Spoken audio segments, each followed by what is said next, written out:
आदाब नाज़रीन, जी सलाम में आप सभी का इस्तकबाल है। आप देख रहे हैं हमारा खास शो। मैं हूं आपके साथ बुशरा खानम फहाद। बैंकों के 9,000 करोड़ लेकर फरार एक कारोबारी जिसे दरअसल लिकर किंग कहा जाता है, विजय माल्या लंदन में अपनी पेशी के दौरान एक बयान देता है और उस बयान की गूंज हिंदुस्तान के सियासी गलियारों में सुनाई देती है।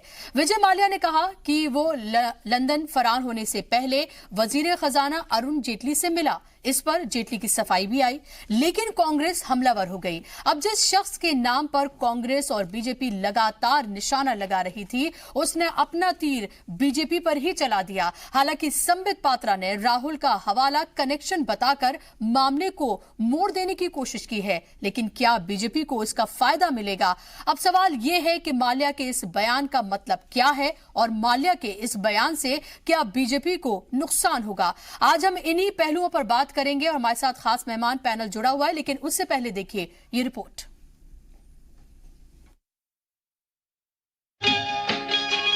ये दुनिया वाले पूछेंगे मुलाकात हुई क्या बात हुई, ये बात किसी से ना कहना।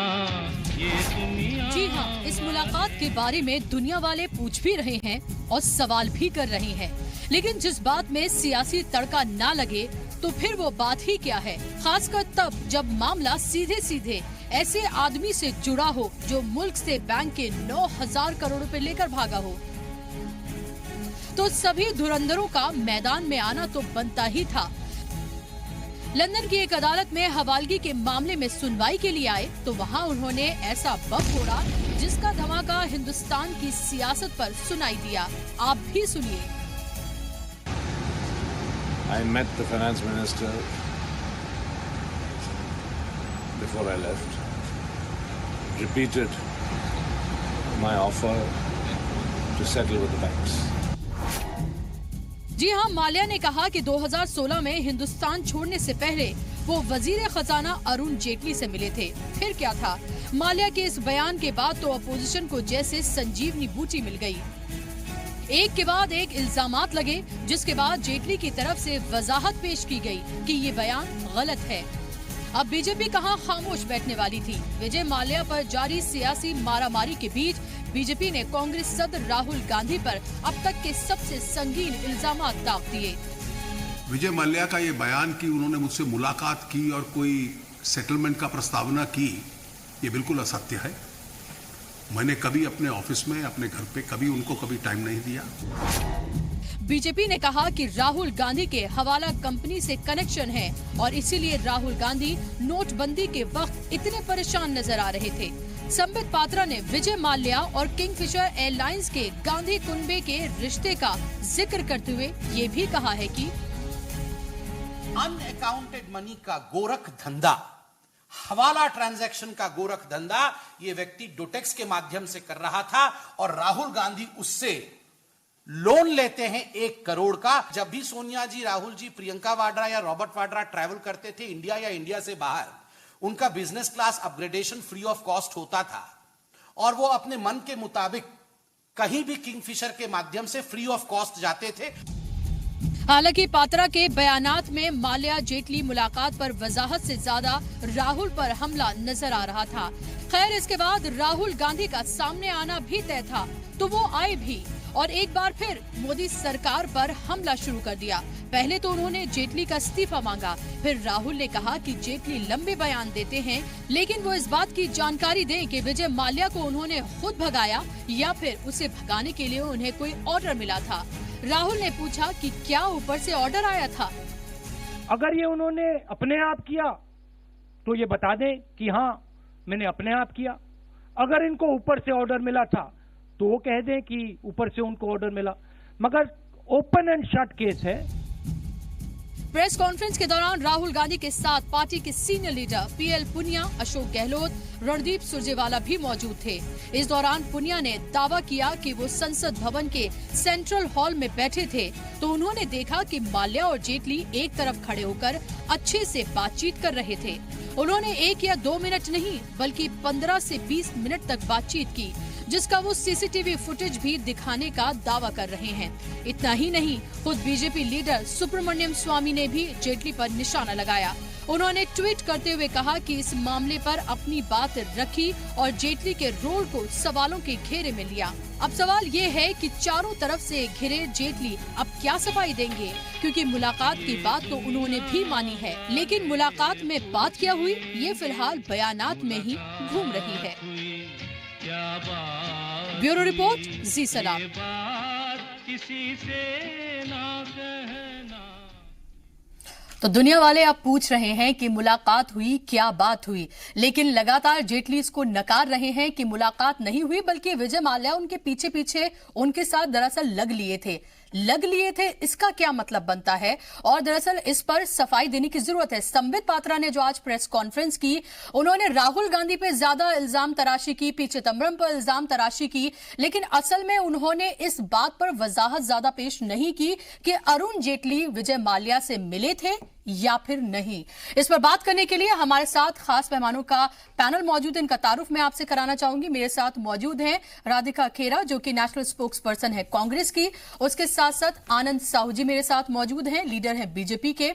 उवैस अली मेरे साथ मौजूद हैं, चार्टर्ड अकाउंटेंट हैं। उसके साथ अमलेंदु उपाध्याय, सीनियर जर्नलिस्ट, और निनांद सेठ, पॉलिटिकल एनालिस्ट मेरे साथ स्टूडियो में मौजूद है। आप तमाम मेहमानों का बहुत बहुत इस्तकबाल है। जी सलाम। मैं आनंद जी शुरुआत में आपसे करना चाहूंगी, बता दीजिए मुलाकात हुई या नहीं हुई? देखिए, ये तो पूरा दुनिया को पता है, कभी मिले नहीं है। आदरणीय जेटली जी ने भी साफ साफ कह दिया है कि हमने मिला नहीं, और ये भी कहा है कि देखिए, अगर कोई पार्लियामेंट में, उस समय पार्लियामेंटेरियन थे वो भी, और अगर वो चलते फिरते अगर वैसी कोई मिले होंगे तो मुझे याद नहीं है, ऐसा उन्होंने बताया। और अगर फुटेज आ गई सामने, अगर सीसीटीवी की आ जाएगा तो बहुत अच्छी बात है, ले आइए तो और अच्छी बात है, आपके चैनल में आ जाए तो और अच्छी बात है जी। लेकिन मैं एक चीज कहूंगा कि देखिए, जिस प्रकार से अभी माननीय राहुल गांधी जी ने अचानक ही इसको तूल देने का प्रयास किया है, वो ऐसा लग रहा है जैसे कांग्रेस जो है अपनी गलती में से जो है पर्दा डालने के लिए और अनाप शनाप इस प्रकार के कदम उठा रही है। देखिए, अगर पीएल पुनिया को भी अगर मालूम था कि इस प्रकार से मुलाकात छुप के माननीय अरुण जेटली जी किए हैं, तो वो 2-2.5 साल तक कौन सा डील था जिसके कारण वो चुप थे? अगर ऐसा सच्चाई भी था तो एक जरा आप सोचिए। लेकिन उन्होंने ये कहा है प्रेस कॉन्फ्रेंस, उन्होंने कहा है कि उन्होंने कई डिबेट्स में इसका जिक्र किया था। उन्होंने ये बात सामने रखी थी, लेकिन हो सकता है कि जो आप कह रहे हो कि उतने जोर शोर से बात नहीं रखी कि इसने कोई शोर नहीं मचाया कि पीएल पुनिया ने दरअसल देखा था विजय माल्या अरुण जेटली को इस तरह की बात करते हुए। दूसरा जी, उसमें और एक बात लग रही है, अभी राहुल गांधी जी लंदन गए, ऐसा तो नहीं कि यहाँ इनका वहाँ कोई डील हो गया माल्या के साथ कि चलो हम तुम्हें मदद कर देते हैं सनम, तुम भी हमें पार लगा देना जी। लेकिन मदद तो आपस में एक दूसरे को मदद करने के चक्कर में एक दूसरे को ले डूबेंगे, और लेकिन साहू जी गलती ज्यादा देर तक चलती नहीं है। लेकिन मदद तो हुकूमत करेगी ना, जो अपोजिशन में बैठा है वो क्या मदद करेगा? वो तो पावरलेस है, जो पावरलेस है वो क्या मदद करेगा? देखिए, एक तो देखिए जो भगोड़ा है, जो खुद चोर है जी, वो राहुल जी का मददगार बनने का जो प्रयास हो रहा है, वो राहुल जी के लिए ही सबसे बड़ा नुकसान है, कांग्रेस के लिए नुकसान है, क्योंकि राहुल जी लंदन जाते उसके बाद ये खुलासा होता है। इसका मतलब वहां कोई मिलान हुआ क्या, इसका भी खुलासा कर दे कांग्रेस और राहुल जी पूरा। जी राधिका जी, जवाब देना चाहेंगे आप? क्योंकि अगर हम बात करते हैं पीएल पुनिया की, सवाल तो उठता है कि अब ये तमाम मामला सामने आने के बाद, जब विजय माल्या ने खुद ने कहा है वहां पर, उसके बाद इसने तूल पकड़ा इस पूरे मामले ने, उसके बाद पीएल पुनिया इस तरह से प्रेस कॉन्फ्रेंस करके सामने आए हैं। जब 2 दिन के बाद ये पता चल गया था कि विजय माल्या भाग गया है, वो लंदन चला गया है, तो क्या उसके बाद ही कांग्रेस को ये प्रेस कॉन्फ्रेंस नहीं करनी चाहिए थी? देखिए, जो अभी भाजपा के प्रवक्ता ने बातें कही कि राहुल जी लंदन हो गया, बहुत ही हास्यास्पद बयान आ रहे हैं भाजपा की तरफ से, क्योंकि वो तिल मिला गए हैं। इनको मैं याद दिला दूं, नरेंद्र मोदी जी एंटीगुआ के प्रधानमंत्री से यूके में मिलकर आए थे अपने मेहुल भाई को बचाने को। फिर तो ऐसे कई हम आपको इल्जाम दिखा देंगे, प्रधानमंत्री जी कितनी बार किस देश के प्रधानमंत्री से मिलकर आए जहां पे इनके सूट बूट के यार भाग के छुपे हुए हैं। अब आते हैं इस मुद्दे के ऊपर। आप ये बोल रहे हैं कि पीएल पुनिया जी ने पहले क्यों नहीं कहा? विजय माल्या ने 2 दिन पहले, कल कहते हैं कि मैं अरुण जेटली से मिला, फिर अरुण जेटली ने अपना बयान बताया। तो जब अरुण जेटली देश को झूठ बोलेंगे तभी तो हम बोलेंगे। हमें क्या पता कि उन्होंने प्रधानमंत्री ने छुपवाया है, क्या किया है, और हम तो बोलते आए हैं डिबेट में। लेकिन जब अरुण जेटली जो राज्यसभा में उनको मिले, और सिर्फ मिले नहीं, एक बेंच पे बैठ के गुपचुप बातें हुई हैं और बहुत अच्छी लंबी बातें हुई, और सब कुछ सीसीटीवी फुटेज पे। अब ये सरकार जो है, ये तो वैसे ही सबके घर के अंदर आंख झांक करती रहती है। निकाले सीसीटीवी का फुटेज, साबित करे कि हम गलत हैं। राधिका जी, क्या पार्लियामेंट का जो प्रोसेस होता है कि किस तरह से वो सीसीटीवी फुटेज निकाली जाती है, क्या वो तो सरकार ही करेगी? हाँ, तो क्या कांग्रेस उसके लिए कोई एप्लीकेशन या कुछ देगी, या कुछ इस मामले को आगे बढ़ाएगी? होगा। देखिए, सिंपल बात है, अगर सरकार, और जेटली जी सही बोल रहे हैं, अगर जेटली जी सही बोल रहे हैं, हालांकि दाल पूरी काली है, देश की जनता को पता चल गया है, लेकिन चलो वो कह रहे हैं जी मैं नहीं मिला, तो अपनी साबित करें अपनी बेगुनाही, निकाले सबूत। हम तो लगा दिए आरोप, अब आपका काम है सबूत लेकर आना कि आप नहीं गुपचुप मिले, आप नहीं बैठे उस बेंच के ऊपर जिसपे आपने बैठ के चुप करके चर्चाएं करी। चौकीदार बन गया भागीदार, भागीदार से अब गुनहगार बन गया। जेटली जी को प्रधानमंत्री जी ने कहा कि देखो माल्या जी को भगा दो, और भगा दिया। लुकआउट नोटिस क्यों वापस लिया गया? उसके बाद माल्या कैसे भागा? जब उसने आके बोला अरुण जेटली जी को, वो ऐसे कैसे बोल दिए? 9,000 करोड़ का मामला है, 90 रुपए का नहीं, देश की जनता का कमाई का पैसा है वो। लेकिन अभी ये चारों तरफ से सिर्फ हाइपोथेटिकल बातें ही लग रही है। हाइपोथेटिकल नहीं है, हम कैटेगोरिकली आज कांग्रेस ऑफिशियली ये बात कह चुकी है प्रेस कॉन्फ्रेंस के जरिए कि वो बैठे थे, और उन्होंने पीएल पुनिया जी ने साफ तौर से कहा है कि वो बैठे थे, और आप सीसीटीवी फुटेज निकालिए। अब ये इसको प्रूव करके गलत बताएं। निनाद जी, आपको कितना दम लग रहा है इन बातों में? क्योंकि जिस कॉन्फिडेंस से पीएल पुनिया ने आज कहा, जिस तरह से उन्होंने कहा कि उन्होंने बाकायदा देखा, 1 मार्च 2016 को दोनों में बातचीत हुई है, और पार्लियामेंट के अहाते में नहीं हुई है, लेकिन बाकायदा बैठकर ये 15 से 20 मिनट की बातचीत थी, और उसके 2 दिन के बाद विजय माल्या भाग जाता है। मुल्क के फाइनेंस मिनिस्टर से, जो इकोनॉमिक ऑफेंडर है, उसके 2 दिन पहले मुलाकात होती है। कितना दम आपको लग रहा है इन तमाम बातों में, जो विजय माल्या ने कहा है, जो पीएल पुनिया आप कह रहे हैं? आप मेरे को 2 मिनट दीजिएगा। देखिए, ये बड़ा गंभीर मामला है। पॉलिटिक्स में 2 चीजें जरूरी समझ लीजिए।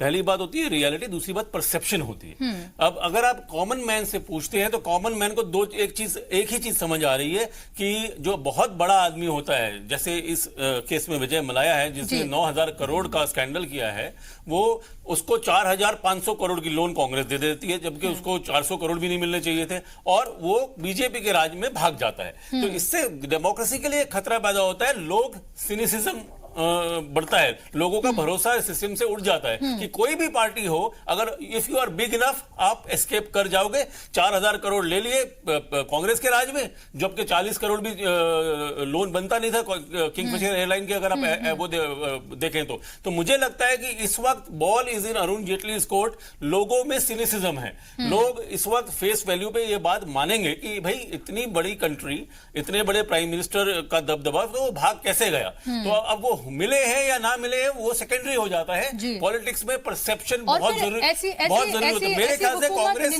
मेरे ख्याल से बीजेपी को अब डैमेज कंट्रोल करने के लिए आगे आके सीसीटीवी फुटेज दिखाना ही पड़ेगा, वरना ये परसेप्शन का गेम है भाई। और लोग कहेंगे कि कोई भी पार्टी पावर में हो, जो पावरफुल इनफ है उसको कोई फर्क नहीं पड़ता, वो भाग सकता। बिल्कुल। और अमलिंदु जी, ये भी देखने वाली एक अहम बात है, अगर हम देखते हैं इस पूरे सिनेरियो को, और खासतौर पे देखते हैं कि चलिए कांग्रेस के दौरे इख्तिदार में उसको लोन मिला विजय माल्या को, बीजेपी के दौरे इख्तिदार में वो भाग जाता है, लेकिन सवाल ये उठता है कि कांग्रेस के ऊपर तो बड़े बड़े इल्जामात लगे कि उन्होंने किस तरह का फ्रॉड किया, या फिर उनके ऊपर किस अलग अलग तरह की उनकी हुकूमत चली गई। जब बीजेपी हुकूमत में आती है तो वो तो इसी बिना पर आई थी, वो तो करप्शन को खत्म करने के लिए आई थी। तो अगर वही उसी पार्टी के दौरे इख्तियार में एक नहीं बल्कि 3-3 अगर भाग जाएं, तो सवाल तो उठना लाजमी है। देखिए, सवाल उठना इसलिए भी लाजमी है कि जो भी लोग भागे हैं, वो चाहे मेहुल चौकसी हो, चाहे नीरव मोदी हो, चाहे विजय माल्या हो, सबके भारतीय जनता पार्टी के नेताओं के साथ घनिष्ठ संबंधों की सूचनाएं आ रही हैं जी। और ये भी आ रहा है कि भागने से पहले वो लोग कहीं ना कहीं मिले हैं कि ना किसी से। अब आज जैसे आया, विजय माल्या ने खुद कहा कि वो भागने से पहले अरुण जेटली जी से मिले। अरुण जेटली जी ने भी अपरोक्ष रूप से ये स्वीकार किया कि हाँ वो उनसे मिले, लेकिन उन्होंने समय नहीं दिया मिलने के लिए। तो सवाल ये नहीं है कि आपने समय दिया मिलने के लिए या नहीं दिया, आपसे मिले, बात महत्वपूर्ण ये है। और मिलके क्या बात हुई? अगर आपसे मान लीजिए मिले, अचानक भी मिल गए और कोई बात हुई, तो आप देश को बता दीजिएगा भाई ये बात नहीं हुई थी, हमसे ये बात हुई थी। तो आप ये भी नहीं बता रहे हैं कि आपसे क्या बात हुई थी, तो कम से कम ये बता दीजिए आपके साथ ये बात नहीं हुई थी, फला बात हुई थी। दूसरी बात यह है कि अब जैसे राहुल गांधी ने आज इस्तीफा मांग लिया अरुण जेटली जी का जी। तो राहुल जी भूल रहे हैं कि जब ललित मोदी जी भागे थे और तब बात आई थी, सुषमा जी के इस्तीफे की मांग की गई थी, तो हमारे जो गृह मंत्री है माननीय राजनाथ सिंह जी, उनका बयान था, आप लोगों को भी शायद याद होगा, कि ये यूपीए नहीं है जहां इस्तीफे हुआ करते हैं। तो साहब ये एनडीए है, राहुल जी इतनी बड़ी गलती क्यों कर रहे हैं इस्तीफा मांगने की जेटली जी का, वो भी इतने बड़े मंत्री का जो कई विभागों का जो महत्वपूर्ण पोर्टफोलियो। लेकिन ये भी इसमें अहम बात है कि देखिए सिर्फ कह देने भर से विजय माल्या क्या कहता है उसका यकीन करना, ये भी अपने आप में एक बहुत अजीब सी बात हो जाएगी कि वो क्या कहता है उसे आप यहाँ बैठे यकीन करें। लेकिन जो पीएल पुनिया, जो कि जाहिर सी बात है एक पार्टी के एक बड़े लीडर हैं, अगर वो इस तरह की बात कर रहे हैं, बाकायदा तौर पर वो एक एक करके वो इंसिडेंट पूरा गिना रहे हैं, वक्त बता रहे हैं, डेट बता रहे हैं और ये बता रहे हैं कि 15 से 20 मिनट की बातचीत हुई है, वो जाहिर सी बात है इसमें कुछ दम सा लगता है। वैसे आपको लगता है कि जिस तरह से ये तमाम बातें हो रही हैं और आज जिस तरह से संबित पात्रा ने अपनी प्रेस कॉन्फ्रेंस की, अगर वाकई में बहुत ज्यादा ये बातें नहीं हुई होती तो शायद प्रेस कॉन्फ्रेंस में वो राहुल गांधी और पी चिदम्बरम पर हमलावर होने से ज्यादा इस बात की सफाई देती कि ऐसा कुछ हुआ ही नहीं था। बिल्कुल सही बात है आपकी, और मुझे लगता है कि ये जो पॉलिटिकल चर्चाएं हैं इसके बीच में हमें इस चीज को भी समझने की जरूरत है कि आज हम कहां पर खड़े हैं फाइनेंशियल एस्पेक्ट से, और एक एक चीज का किस तरह से पूरी इकोनॉमी पर प्रभाव पड़ रहा है जी। सबसे जरूरी चीज ये जानने की है कि पिछले कई वर्षों से हम डेफिसिट बजटिंग के दौर से गुजर रहे हैं। डेफिसिट बजटिंग मींस जहां हमारी जो आमदनी है इकोनॉमी की वो खर्चे से कम है। लाइक इस बजट में हमारा जो एक्सपेंडिचर है वो 29,20,000 करोड़ रहा है और जो आमदनी है वो 23,99,000 करोड़ है।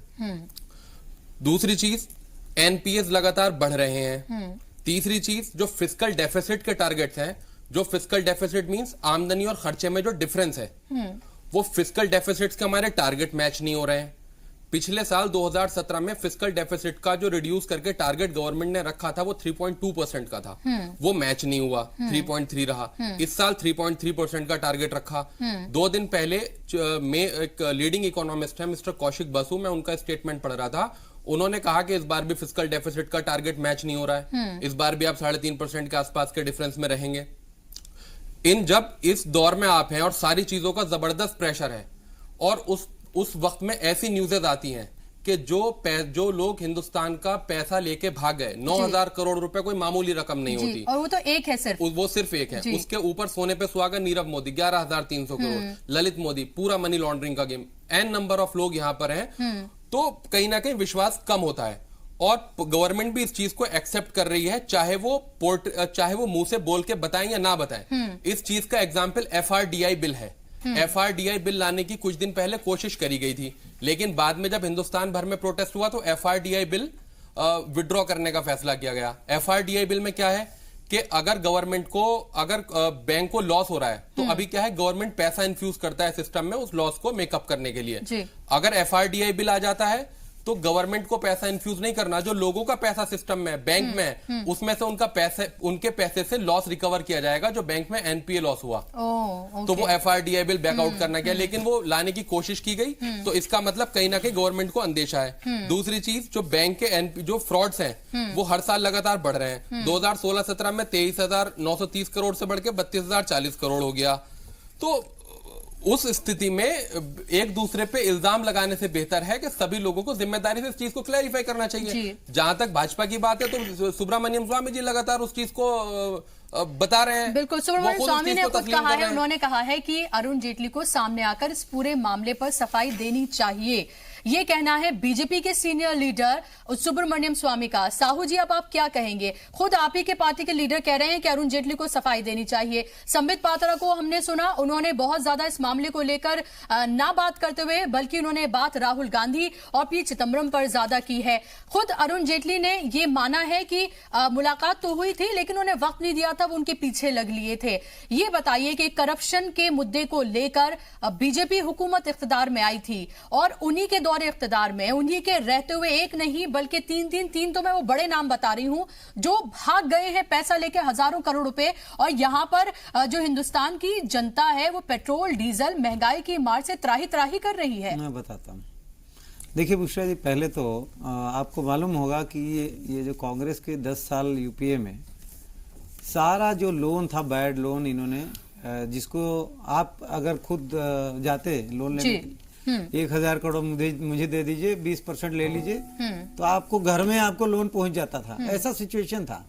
ये मैं नहीं कह रहा हूँ, रघुराम राजन जी ने खुद अपना स्टेटमेंट में कहा कि कांग्रेस तो उसका नियम ही ऐसा ही है कि जो लोग एलिजिबल हैं चाहे नहीं, उसको लोन दे दो, और एनपीए हो जाए फिर से उसको ओवर लोन दो, यानी रिस्ट्रक्चरिंग के नाम पे उसको दोबारा लोन दे दिया जाता था और वो बैड लोन को रिकवर नहीं किया जाता था। हमारी गवर्नमेंट आई, उन्होंने कहा कि नहीं, ये जितने भी बैड लोन हैं और इस प्रकार का जो खेल चल रहा है उसको बंद करना चाहिए, और इसके कारण बैंक को भी बहुत ताकत के साथ उसको एक्शन लिया गया। और ये जो भागे, सुन लीजिए मैडम, एक मिनट, देखिए मैं अब आधा घंटा सुन रहा हूँ सब। जी जी जी जी, लेट मी कंप्लीट जी। अब उस समय देखिए कोई नहीं भागा, उसका कारण है कि सब लोग, वो तो मिली भगत थी, सबको मालूम था होना कुछ नहीं है। अब जैसे ही सरकार बदलती है, एक्शन होता है, तो भागने लगते हैं, तो कहते भगा दिया। अरे ये तो यही हो गया, उल्टा चोर कोतवाल को डांटे। मतलब आप गलती करे खुद, चोरी किया खुद, और ऊपर से जब पकड़ के हम उसको जेल डालने वाले थे, भागा वो, आप कह रहे कि आपने भगा दिया। अरे ये भगा क्या दिया, उल्टा मुझे पूरी कानूनी कार्रवाई, नोटिस जारी किया जाता है। जी, लेट मी कंप्लीट। पूरी कानूनी कार्रवाई की गई, उनको पकड़ के लाने के लिए कोर्ट तक में जा रहे हैं लगातार, रेड कॉर्नर नोटिस जारी हो रहा है, सारा एक्शन हो रहा है, ऊपर से आप कह रहे नहीं आपने भगा दिया। अरे आपने लोन क्यों दिया, जिसकी औकात नहीं थी उसको आप एयरलाइंस का लाइसेंस दे दिए, उसकी इतनी सारे लोन दे दिए। कांग्रेस ने तो गलती की, बीजेपी ने क्या किया आप ये बताइए मुझे। बीजेपी रहते ऑल द बैड लोन्स, उसको बंद करके लाखों करोड़ रुपया बैंक को वापस दिलाया है। आपको मालूम होगा किस तरह से बैंक की दिवालियापन से भी बचाया। अगर ये डिमोनेटाइजेशन नहीं होता तो बैंकों का दिवालियापन होना तय था। तभी बैंकों का ये हाल है। आप तो बिल्कुल अलग ही तरह की थ्योरी दे रहे हैं आनंद जी। राधिका जी जवाब देंगी, फिर मैं क्या दे रहा हूँ, आप के पास भी जाऊंगी। राजन जी ने खुद कहा है कि ये यूपीए गवर्नमेंट ने, आप पढ़ के आइए जो आपको बीजेपी की व्हाट्सएप फैक्ट्री से मिलता है। सिर्फ नहीं, वो मैं व्हाट्सएप का बयान है, ढंग से पढ़िए। आप लोग आप झूठ बोलने के लिए नहीं बोली थी, रखेंगे, उससे नहीं चल रहा है। देश की जनता आप अगर ठीक किए होते तो आज ये हालत नहीं होती। चलिए आनंद जी जवाब देने दीजिए, जवाब देने दीजिए। मैंने आपको कांग्रेस ने तो डुबाया पूरा देश को। चलिए अब उन्हें जवाब, उसी कांग्रेस को जवाब देने दीजिए। 2015 16 अक्टूबर को लुकआउट नोटिस जारी किया जाता है विजय माल्या के खिलाफ। 23 नवंबर को 2015 को ही उसको चेंज कर दिया जाता है, लुकआउट नोटिस को चेंज कर दिया जाता है। फिर 1 मार्च को वो मिलते हैं अरुण जेटली जी से और 2 मार्च को वो फरार हो जाते हैं। और जेटली जी को बता के, जेटली जी मैं जा रहा हूं, और जेटली जी गप्पे मार के उनको जाने देते हैं। और एक और बात, विजय माल्या ने प्रधानमंत्री जी को चिट्ठी भी लिखी थी कि मैं वापस आना चाहता हूं, मैं सॉर्ट आउट करना चाहता हूं चीजें, लेकिन इस सरकार ने जवाब नहीं दिया, इनको भगा दिया। उसके बाद आप नीरव मोदी का केस देख लीजिए। नीरव मोदी जब भाग के जाता है, उसके बाद प्रधानमंत्री उसको डावोस में मिलते हैं। भाग गया था, वो सारे देश को पता था, सरकार को पता था, और वो वहां पे उसको डावोस में मिलते हैं। तो कहीं ना कहीं सब कुछ सामने आ रहा है कि चौकीदार भागीदार बन गया है। अब सवाल ये है कि जेटली जी ने सारे पैसे खा के उनको भगाया है कि नरेंद्र मोदी जी के कहने के इशारों पे। ये मैं समझ सकती हूँ कि मोदी जी की वजह से ही होगा, क्योंकि इस सरकार में कोई भी चीज मोदी जी के कहने के बिना होती नहीं है। 200 लोग आपने मीडिया के ऊपर बैठाए हुए हैं देखने को कि मीडिया क्या कर रही है क्या नहीं। इन चोरों के पीछे बैठा देते, आपके राज में सारे के सारे भाग गए। चाहे वो इनके मेहुल भाई हो, चाहे तीनों मोदी भागे, नीरव मोदी, 100 बार 200 बार क्या 1000 बार झूठ बोलेंगे, सत्य नहीं होगा। ये पूरा देश को पता है कांग्रेस कितना लूट के खा गया पूरा देश को, और उसके बाद अभी झूठ का आडंबर बना रहे हैं। एक साक्ष्य दीजिए ना, एक साक्ष्य दीजिए, कहाँ मिले? अभी भी अगर 2.5 साल लगे एक बात को बताने के लिए कि एक मिले हैं, अरे मिले तो क्या मिले, कहाँ मिले, कब मिले? अभी आप 2.5 साल बाद ये बता रहे मिले। अरे आप तो रोज मिलते थे, मिलके लुटा दिए देश का खजाना। वो चोर के ऊपर, वो चोर जो है डाकू के ऊपर, लुटेरा के ऊपर लुटा दिए, उसके बाद पूछ रहे आपने क्यों मिला? आनंद जी मामले को गुमराह नहीं किया जा सकता। मुझे बताइए आनंद जी कि राहुल गांधी ने एक सवाल पूछा है। उन्होंने पूछा है कि दरअसल विजय माल्या के खिलाफ गिरफ्तारी नोटिस को किसने बदला? क्या ये काम वो ही कर सकता है जो सीबीआई को कंट्रोल करता है। अगर जेटली जी ने किया है तो वो बता दें, और अगर किसी और के कहने पे किया गया है तो वो बता दें। तो इसका जवाब तो बीजेपी को देना पड़ेगा कि आखिर इस नोटिस को बदला क्यों गया।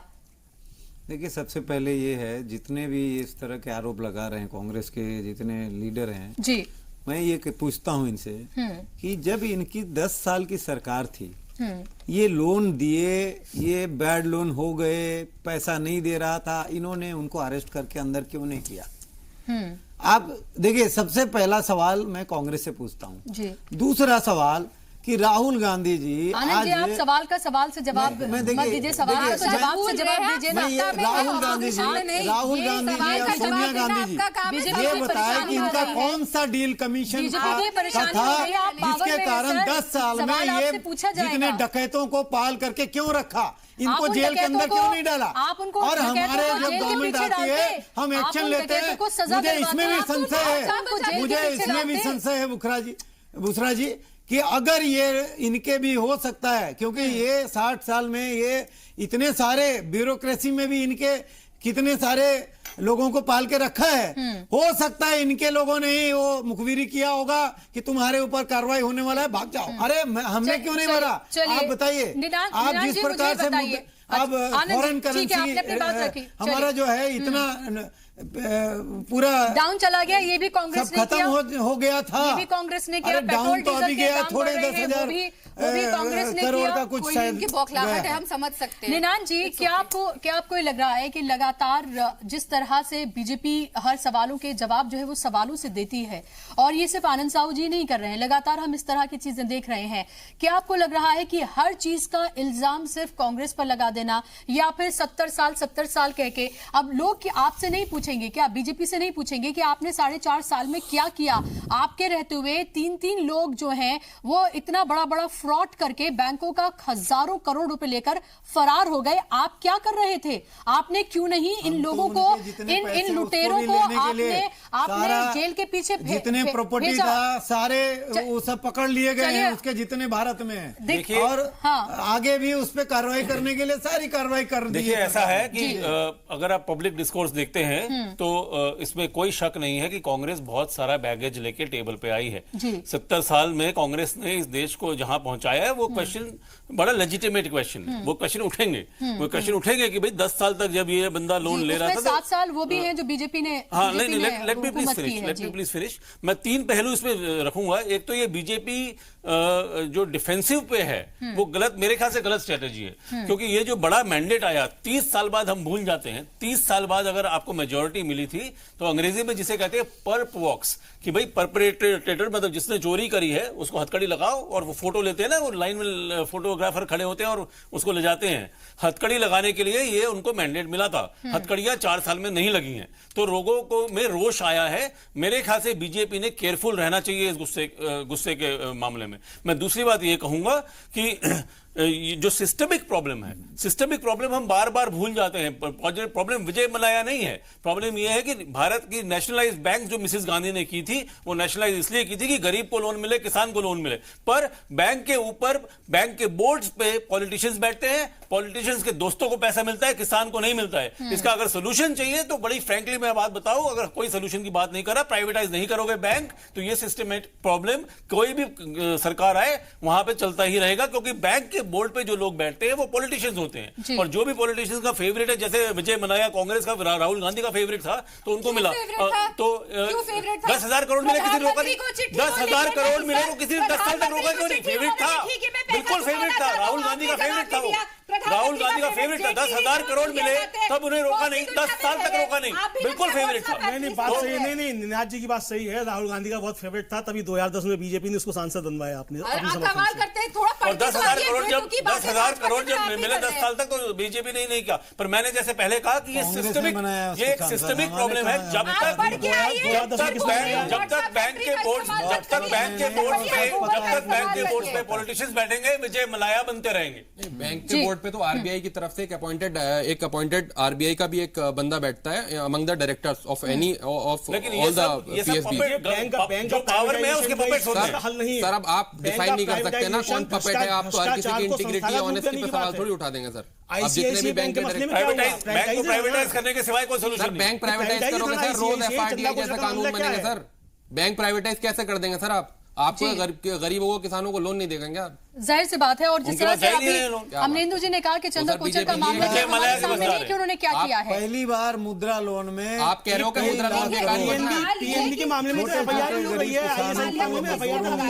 नौजवानों को लोन दिया गया। ये होना चाहिए और ये लोग मुद्दे पे रहिए ना कि अरुण जेटली ने क्यों भगाया माल्या को, जब उनको पता था वो अगले दिन देश छोड़ के जा रहे हैं, उन्होंने क्यों नहीं बताया? सीबीआई ने क्यों नहीं गिरफ्तार किया? लुकआउट नोटिस किसने बदला? जवाब इसका दिए, ये बताने चले जाएंगे। आप उनसे पूछेंगे कि यहाँ पे आज आपने क्या खाया, तो बोलेंगे जी 2000। कांग्रेस ने क्यों नहीं गिरफ्तार करके उसको जेल में डाल दिया? क्यों नहीं किया? कांग्रेस को तो पहले से मालूम था, ये केस तो पहले से चल रहा था। करते रहते हैं ये कांग्रेस ने, आप देखिए कांग्रेस की गलती, उसका पाप, सारा कुछ हम क्यों नहीं किए? ठीक, ये मतलब ये है इनका लॉजिक। तो इन्हीं जेटली ने संसद में खड़े होकर कहा था जब विजय माल्या पर बहस हुई, उस समय कोई नोटिस नहीं था, उसके खिलाफ कोई एफआईआर नहीं थी। कांग्रेस पकड़ सकती थी।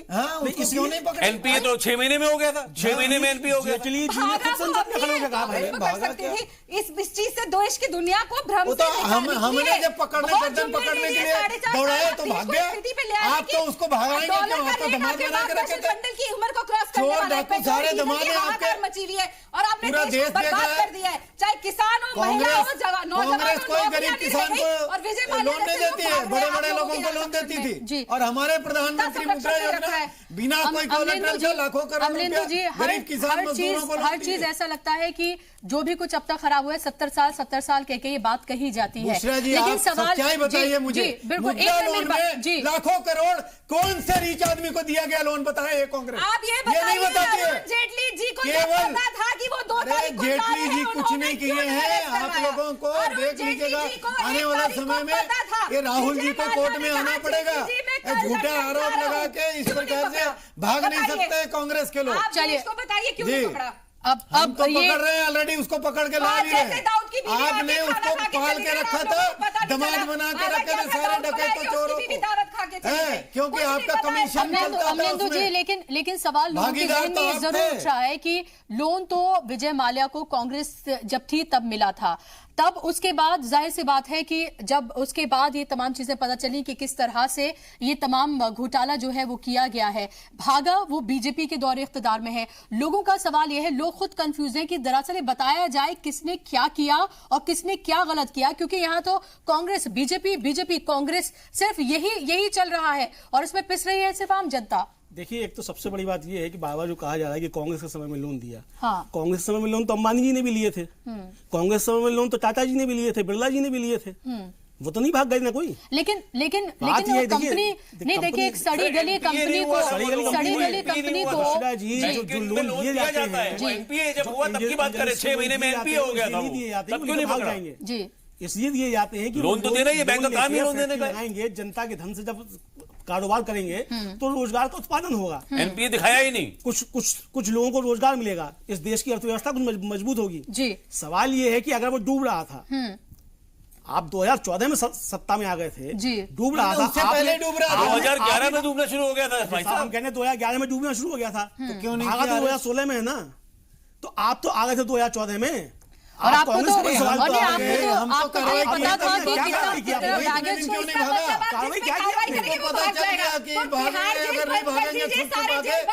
जेल में जाएंगे, इसीलिए वो भाग गया।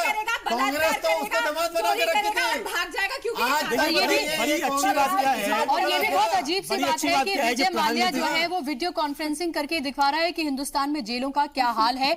लग ऐसा रहा है कि उनको कोई बहुत अच्छा उन्होंने कोई कारनामा अंजाम दिया है जिसके बाद उन्हें वीवीआईपी ट्रीटमेंट वहां मिलना चाहिए। आप जिस मुल्क में रहते हैं वहां जहां पर आपने जुर्म किया है वहीं की जेल में आप सड़ेंगे ना, वहीं की जेल में रहेंगे, और अगर आपने जुर्म किया है तो आपको सजा मिलेगी, आप जेल में जाएंगे। वीडियो कॉन्फ्रेंसिंग करके ये बाकायदा तौर पर दिखाया जा रहा है कि आप देखें कि हिंदुस्तान की जेलों के हाल कितने बुरे हैं, और वो वहां पर साहब जो हैं जिन्होंने 9,000 करोड़ रुपया आम जनता का लूटा है वो वहां नहीं रह सकते। उवैस आप जवाब देना चाह रहे थे। पहली चीज तो सवाल पूरे डिबेट का चेंज हो गया कि विजय माल्या क्यों भागने की जंग ये पैदा हो गया कि लोन किसने दिया था। हाँ। पहली चीज तो मुझे नहीं लगता कि लोन देना कोई जुर्म है, सब्जेक्ट टू द कंडीशन अगर कागज उस आदमी के पूरे हैं और जो डॉक्यूमेंट्री चीज है वो पूरी कर रहा है।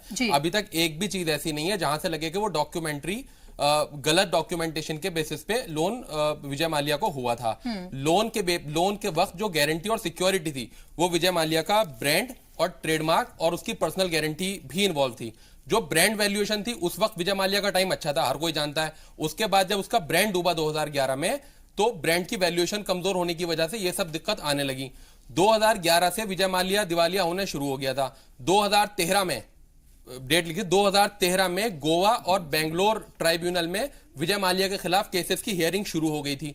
500 से ज्यादा हियरिंग हो चुकी हैं अभी तक, जो 2013 से प्रोसीडिंग स्टार्ट हो गई थी।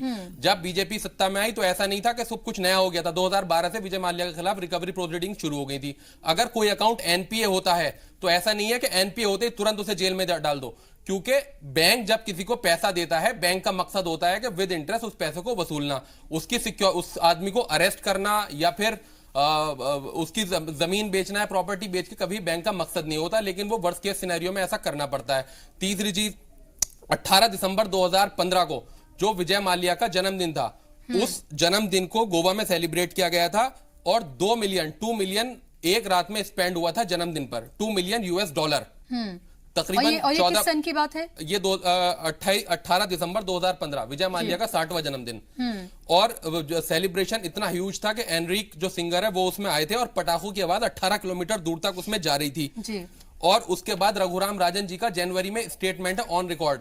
उस वक्त वो आरबीआई के गवर्नर थे। रघुराम राजन जी ने उस वक्त ये कहा था कि जब आप इस तरह की किसी स्थिति में हैं तो एटलीस्ट आपको इतनी शर्म करनी चाहिए कि इस तरह के लेविश सेलिब्रेशन नहीं होने चाहिए। ये 2016 के जनवरी की बात है। उसके बाद 28 फरवरी 2016 में आ जाइए, सीनियर सुप्रीम कोर्ट लॉयर थे दुष्यंत दावे, उन्होंने 28 फरवरी 2016 senior supreme court lawyer Dushyant दावे जी ने एसबीआई को एडवाइस किया था कि कोर्ट को अप्रोच कर लीजिए, ये विजय माल्या भाग ना जाए। लेकिन एसबीआई ने सोचने में ज्यादा वक्त लगा दिया और विजय माल्या ने नहीं लगाया। और ये 28 फरवरी की ही लगभग चर्चा है जो राधिका जी कर रही हैं कि जिस दिन वो पार्लियामेंट की लॉबी में उनसे मुलाकात हुई या नहीं हुई वो मुझे नहीं पता, लेकिन ये चर्चा 28-27 फरवरी के आसपास की है, जो इन्फॉर्मेशन एसबीआई के हवाले से विजय माल्या को लीक हुई सुप्रीम कोर्ट के पास। हाँ, वो एक मार्च वो कहा जा रहा है 2 मार्च 2016 को तो विजय माल्या चले गए थे। हाँ। वो वैसे टेक्निकली 7 दिन के लिए गए थे। उससे पहले भी जब लुकआउट नोटिस जारी होने के बाद और इस बीच में जो 3 महीने का पीरियड था, 3 बार विदेश की यात्रा करके आ चुके थे, तो सरकार पूरे कॉन्फिडेंस में थी कि तो जाता रहता। इस बार वो नहीं आया लौट के जी। और उसके बाद आप 1.5 महीने के बाद पासपोर्ट कैंसिल कर रहे हो। बिल्कुल। और ये बाकायदा तौर पर विजय माल्या ने खुद कहा है कि उनकी जो मुलाकात हुई थी अरुण जेटली से 15 से 20 मिनट की, उन्होंने बाकायदा तौर पर यह बताया था कि बैंक उन्होंने कॉन्फिडेंस में ले लिया है, वो मुल्क छोड़कर जा रहे हैं, तमाम चीजें उन्होंने बताई थी बाकायदा तौर पर जो विजय माल्या ने कहा है। आनंद साहू जी, क्या अब आपको नहीं लगता अरुण जेटली को अब सामने आकर पूरे तथ्यों के साथ, प्रूफ के साथ ये बताना चाहिए कि वो मिले थे या फिर नहीं मिले थे, ताकि दूध का दूध पानी का पानी हो जाए और कांग्रेस का भी मुंह बंद कर दिया जाए? देखिए, कांग्रेस का तो आप देखेंगे कि अपने आप जनता जो है उनको और मुंह, चलिए वो छोड़िए देखिए, इतना भी एरोगेंस ठीक नहीं है। मुझे लगता है केवल एक ही चीज यहाँ है, आज विजय माल्या को लाने के लिए सारा तैयारी कर रहे हैं और उसमें ये कांग्रेस जो है फिर से माल्या को पिछले दरवाजे से बचाने का काम फिर कर रही है। कैसे? ये मैं बता रहा हूँ। कैसे? मैं बता रहा हूँ। कैसे? वो इसलिए देखिए, इन्होंने अभी जिस प्रकार से माल्या छुप के बैठा था, राहुल जी के जाने के बाद उसकी आवाज निकलना शुरू हो गया। ये साफ लग रहा है।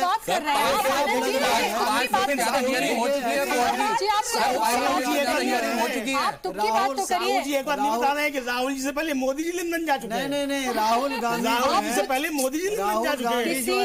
किसी के लंदन जाने से और किसी के खुल के सामने आने से आप हमारे दिमाग बन के रहिएगा। ये है कांग्रेस की रीति नीति। पकड़ के लाएंगे, जेल में डालेंगे और सामने बताएगा, वो भी बताएंगे कि क्या होने वाला है, क्या बातें कर रहे हैं आप? क्या बातें कर रहे हैं? क्या बातें कर रहे हैं? कुछ तो सही बता रहा हूँ। आप क्या बातें कर रहे हैं? राहुल गांधी अगर लंदन गए तो नरेंद्र मोदी भी लंदन गए थे, ठीक है? अगर आप और आप ये बताइए, प्रधानमंत्री कौन है? वजीर आजम कौन है हिंदुस्तान का? नरेंद्र मोदी। वजीर आजम कौन है हिंदुस्तान के? पावर किस पार्टी के पास है? मदद कौन करेगा? किसके इख्तिदार में? बैंक से लेकर तमाम चीजें किसके उसमें चल रही है? किसके कंट्रोल में है? सीबीआई किसके कंट्रोल में है? आप ये बताइए ना, आप ये बताइए। सारे लोगों को लोन क्यों मिला? ये तो शायद कांग्रेस को भी नहीं पता होगा कि राहुल गांधी इतने पावरफुल है। ये होने के बाद भी उन्होंने प्रधानमंत्री ने क्या कहा कि I want to make it जो हुआ evidently clear that when the gentleman was extended citizenship there was no Interpol corner notice on him. Sir Raghuram Rajan ji ने जो अगला एनपीए का शक है वो मुद्रा योजना पर उठाया है। कोई बात नहीं है, गरीबों के खाते पे उठाया है, अच्छी बात है। कम से कम गरीब लोगों का अगर खाता में एनपीए हुआ है, गरीब कभी धोखा नहीं देता है। और प्रधानमंत्री नरेंद्र मोदी जी गरीबों के लिए जो लोन दिए हैं वो गरीब लोग चुकाएंगे, वो हम प्राइम मिनिस्टर साहब को भी पता है। लेकिन ये तो बता दीजिए, प्राइम मिनिस्टर साहब को तो ये भी पता था विजय माल्या भाग रहे हैं। नहीं पता था, वो तो कांग्रेस को पता था क्योंकि कांग्रेस का दमान है। आपकी पुलिस आपकी सब हमारे क्या पता है, आपने भागने दिया। लेकिन कांग्रेस नहीं, आप ये बताइए, अगर कांग्रेस को पता था तो बीजेपी क्या कर रही थी? देखिए बीजेपी ने कार्रवाई किया। आप बुशरा जी एक चीज बताइए मुझे जी, अगर भारतीय जनता पार्टी के शासनकाल में भागा तो क्यों भागा? आप बताइए। इसीलिए भागा, उसको पता है कि जेल में डालेंगे, जेल में डालने की तैयारी थी। और कांग्रेस के लोग कुछ किए नहीं, उनको पता था कि ये हमें तो कांग्रेस के कार्यकाल में कुछ चलिए आपको कांग्रेस पे इल्जाम लगाना ही है तो तैयारी कर रहे हैं। अब सवाल ये है इसको आज तक हम लोग कार्रवाई कर रहे हैं तो हमें सवाल खड़ा करा जा रहा है। 10% जो कुछ नहीं किया वो कह रहे हैं कि नहीं हम अच्छा थे, हमने 9,000 करोड़ दे दिया, 11,000 करोड़ दे दिया, हम बहुत अच्छे थे। तुमको पकड़ना चाहिए क्योंककि हम लोग तो देने के लिए पैदा हुए, पकड़ने वाले तो तुम हो। कमाल है जी, 60 साल में तुम लूट लिए पूरा देश को। टेक्नोलॉजी है ये, 60 साल में कांग्रेस बताइए, आप लोग तो देश को 600 साल पीछे ले गए अपनी विचारधारा से। चलिए ये मुझे नहीं लगता कि, चलिए मुझे नहीं लगता ये कोई बहस का मौजू है कि 70 साल में क्या हुआ और नहीं हुआ। जी चलिए निनान जी मुझे बताइए कि आनंद साहू जी जिस तरह के यहाँ पर लॉजिक्स दे रहे हैं, क्या वाकई में उनमें से एक भी लॉजिक पर आगे कोई बात की जा सकती है? राहुल गांधी लंदन गए, वजीर आजम भी लंदन गए, किसको मिला? ये सब इररिलेवेंट चीजें हैं। रेलेवेंट चीजें 3 हैं। रेलेवेंट चीजें मैं सिर्फ 3 चीजें रेलेवेंट मानता हूं। देखिए लोन कब मिला और जब एनपीए हुआ तो क्यों नहीं रोका गया, ये कांग्रेस को जवाब देना है। बीजेपी के राज में विजय माल्या भागा है, ये बीजेपी को जवाब देना है। और मैंने पहले भी कहा था जब हमने ये डिबेट शुरू की थी कि पॉलिटिक्स में perception matters as much as fact. Perception को अगर आप एड्रेस लेकिन निनान जी जिस तरह से अभी उवैस ने बताया कि जिस तरह का उन्होंने लेवल, देखिए उस वक्त बीजेपी क्या कर रही थी, क्योंकि उस वक्त तो देखना था कि कितने करोड़ रुपए उन्होंने वहां पर खर्च किया है। देखिए बीजेपी अंग्रेजी में कहावत है bolting the door after the horse has gone. तो ये दिक्कत आ गई है बीजेपी को कि घोड़ा चले गया है और बोल्ट हुआ है, पर अभी सब कुछ खत्म नहीं हुआ। मैं इतना जरूर कहूंगा, एक बात कहने दीजिए, India is a $2.3 trillion economy. या India is not third world country. अभी खेल चल रहा है, अभी यूके की करोड़ों की इन्वेस्टमेंट यहाँ पे है। मैं ये रूल आउट नहीं करूंगा कि इलेक्शन के पहले उसको पकड़ के यहाँ ले आए। मैं ये rule out, India is not a third world country, you can play around with India. $2.3 trillion economy है, हो सकता है उसे पकड़ के ले आए, पर अगर नहीं लाए तो प्रश्न उठेगा और आम आदमी कांग्रेस आए या बीजेपी आए, अमीर आदमी को कोई फर्क नहीं पड़ता। जी निनान जी, वो तो अभी भी लोग यही सोच रहे हैं और यही उनको लग रहा है। जिस तरह से पेट्रोल डीजल के दाम बढ़ रहे हैं, डॉलर जिस तरह से मजबूत हो रहा है, रुपया जिस तरह से कमजोर हो रहा है, लोगों की नौकरियां जिस तरह से जा रही है, नई नौकरियां नहीं बन रही हैं, किसान परेशान है, सड़कों पर है, मजदूर परेशान है, सड़कों पर है, उससे तो आम आदमी को ये लग ही रहा है कि किसी की भी हुकूमत आए उसके तो अच्छे दिन नहीं आने वाले हैं, जिस अच्छे दिन के नारे के साथ आया गया था। मुझे ये बताइए कि विजय माल्या को, नीरव मोदी को, मेहुल चौकसी को हिंदुस्तान वापस लाने के लिए, यहां की जेलों में उन्हें डालने के लिए, हिंदुस्तान में उनके ऊपर केस चलाने के लिए क्या किया जा रहा है?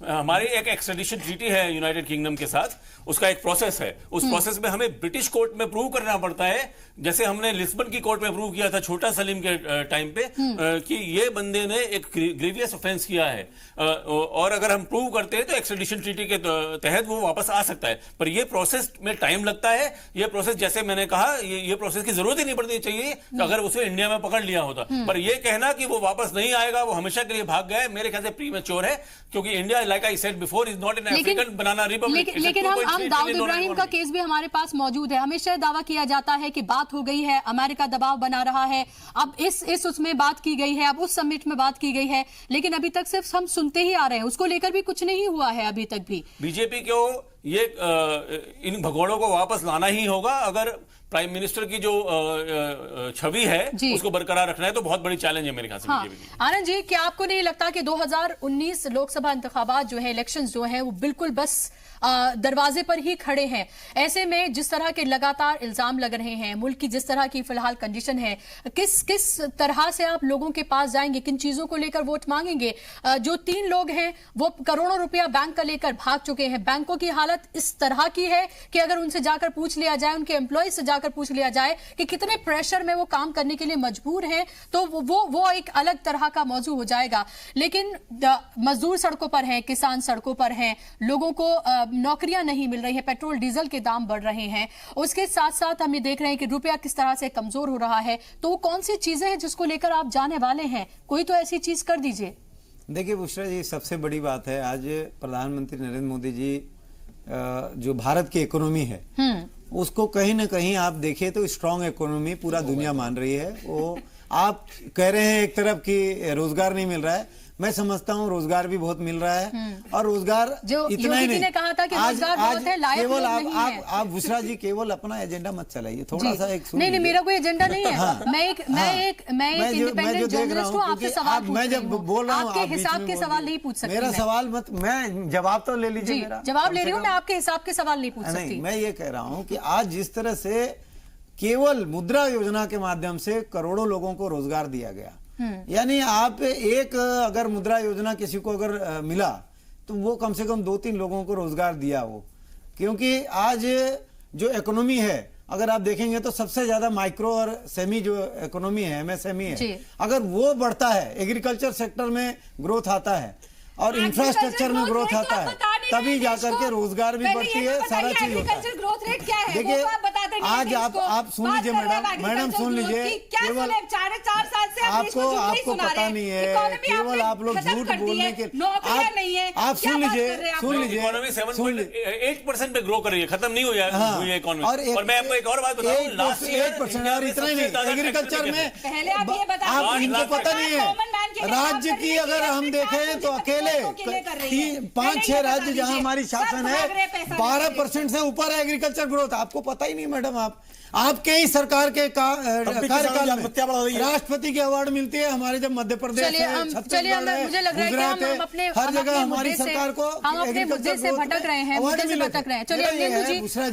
बुशरा जी कम से कम इतना है कि भारत की इकोनॉमी को पूरा विश्व देख रहा है, स्ट्रॉन्ग इकोनॉमी है, और इंफ्रास्ट्रक्चर में भी अकेले सड़कों की डेवलपमेंट में कम से कम 10 लाख करोड़ रुपया का इन्वेस्टमेंट हुआ है। तो क्या मानते हैं कि 10 लाख करोड़ रुपया बिना कोई रोजगार क्रिएट किए ही सब काम हो गए, सड़कें बन गए, बिजली पानी सारे 4.5 साल में जो भी कुछ किया गया है, रोजगार दिए, बिना काम किए, वो जनता हिसाब मांग लेगी। जिस तरह से कांग्रेस से मांगे थे, 10 साल के बाद कांग्रेस से मांगा था, कांग्रेस किस तरह से इख्तिदार से हटी थी और बहुत उम्मीद के साथ बीजेपी को उसने वोट दिया था, फुल मेजॉरिटी के साथ आप आए थे बहुत सालों के बाद। ऐसे में जनता को बहुत ज्यादा उम्मीद है। 2019 इलेक्शन बस करीब है, अगर आपने वाकई में काम किए होंगे तो जाहिर सी बात है आप फिर दोबारा से लौट कर आएंगे। अमलिंदु जी, लेकिन फिलहाल लोग ये सवाल ये पूछ रहे हैं कि जो जितने भी भगौड़े हैं वो तो भाग गए, अब जो पैसा है वो वापस कैसे आएगा, ये लोग वापस कैसे आएंगे? क्योंकि वो तो वहां जिस मुल्क में हैं वहां वो ऐश कर रहे हैं, आराम से घूम रहे हैं, और उनको ना तो कुछ कहने वाला है और लग भी नहीं रहा कि हाल फिलहाल में उनको कोई पकड़ा जाएगा, ये हिंदुस्तान लाया भी जाएगा। देखिए, एक तो कहीं की अदालती प्रक्रिया हो बहुत लंबी होती है हमारी, चाहे ट्रीटी हो किसी देश के साथ या ट्रीटी ना हो, जहां तक सब ट्रीटी का सवाल है, तो जैसे मैंने थोड़ी देर पहले एंट्री हुआ कि राष्ट्रपति का आपको बयान पढ़ के सुनाया था, उन्होंने भारत के एक चैनल के साथ बातचीत में कहा था कि जिस समय उसको नागरिकता दी गई उस समय उसके ऊपर कोई लुकआउट नोटिस नहीं था। और जैसा मैंने पहले भी कहा कि अगर मेरी याददाश्त सही साथ दे रही है तो जेटली जी ने ही संसद में खड़े होकर कहा था कि जिसमें विजय माल्या गए उस समय विजय माल्या के ऊपर कोई मुकदमा नहीं था। तो भाई आप लोग स्पष्ट तो होइए ना, आप कहना क्या चाहते हैं, करना क्या चाहते हैं। जहां तक पैसा आने और ना आने का सवाल है, मुझे नहीं लगता कि जो पैसा चला गया वो इतनी आसानी से आने वाला है। बहुत लंबी प्रक्रिया होती है। भारत में ही अगर होता तो यहाँ भी बहुत लंबी प्रक्रिया होती है, अदालतों की लंबी प्रक्रिया होती है। दूसरी बात मैं एक और कहना चाहता हूँ कि अगर कार्ति चिदम्बरम के ऊपर शिकंजा कसा जा सकता है, इंद्राणी मुखर्जी के एक बयान के ऊपर दोषी बनाया जा सकता है, तो इसी आधार पे विजय माल्या के बयान के आधार पे किसी दूसरे को क्यों नहीं बनाया जा सकता। कानून और तर्क दोनों पक्षों के लिए एक से होते हैं, किसी एक के लिए अलग और दूसरे के लिए अलग नहीं हो सकते। दूसरी बात, पैसा आना है कि नहीं आना है, मुझे नहीं लगता कि आएगा। मैं फिर कह रहा हूं बहुत दृढ़ता के साथ कि जिस तरीके की चीजें बन रही हैं और जिस तरीके से किया गया, एक तरफ आप कहते हैं कि आपने 3.5 लाख कंपनियां बंद कर दी, लेकिन उन 3.5 लाख कंपनियों में ना मेहुल चौकसी की कंपनी बंद हुई, ना नीरव मोदी की कंपनी बंद हुई। आप कहते हैं कि आपने 25,000 एनजीओ बंद कर दिए, मगर ब्रजेश ठाकुर का एनजीओ बंद नहीं हुआ। तो भाई कहीं ना कहीं कुछ ना कुछ तो गड़बड़ी है। हम ये नहीं कहते कि आपकी नीयत खराब है। चलिए अब ये देखते हैं कि आपकी नीयत खराब है। हमारे कार्यकाल में केवल एक दिन आया था और उसी दिन भाग गया। लेकिन अब ये देखना बहुत जरूरी होगा कि अरुण जेटली इस पूरे मामले को लेकर या बीजेपी इस मामले को लेकर क्या कुछ कहती है, क्योंकि कांग्रेस ने अरुण जेटली का इस्तीफा मांगा है इस पूरे मामले को लेकर। विजय माल्या ने खुद सामने आकर कहा है कि उनकी बात हुई थी भागने से पहले। अब देखना यह होगा कि बीजेपी की तरफ से, अरुण जेटली की तरफ से क्या कुछ अपनी सफाई में कहा जाता है। हालांकि उन्होंने ये कह दिया है कि उनकी मुलाकात नहीं हुई थी, सिर्फ और सिर्फ वहां अहाते में उनसे वो मिले थे, लेकिन उन्होंने कभी भी उन्हें मिलने का वक्त नहीं दिया। अब ये सवाल जरूर वाजिब है और ये पूछना भी लाजमी है कि फिर किस बिना पर पीएल पुनिया दावे कर रहे हैं और किस बिना पर विजय माल्या दावा कर रहा है। बहुत बहुत शुक्रिया आप तमाम मेहमानों का स्टूडियो में आने के लिए। और इसी के साथ हमारे इस स्पेशल बुलेटिन में बस इतना ही।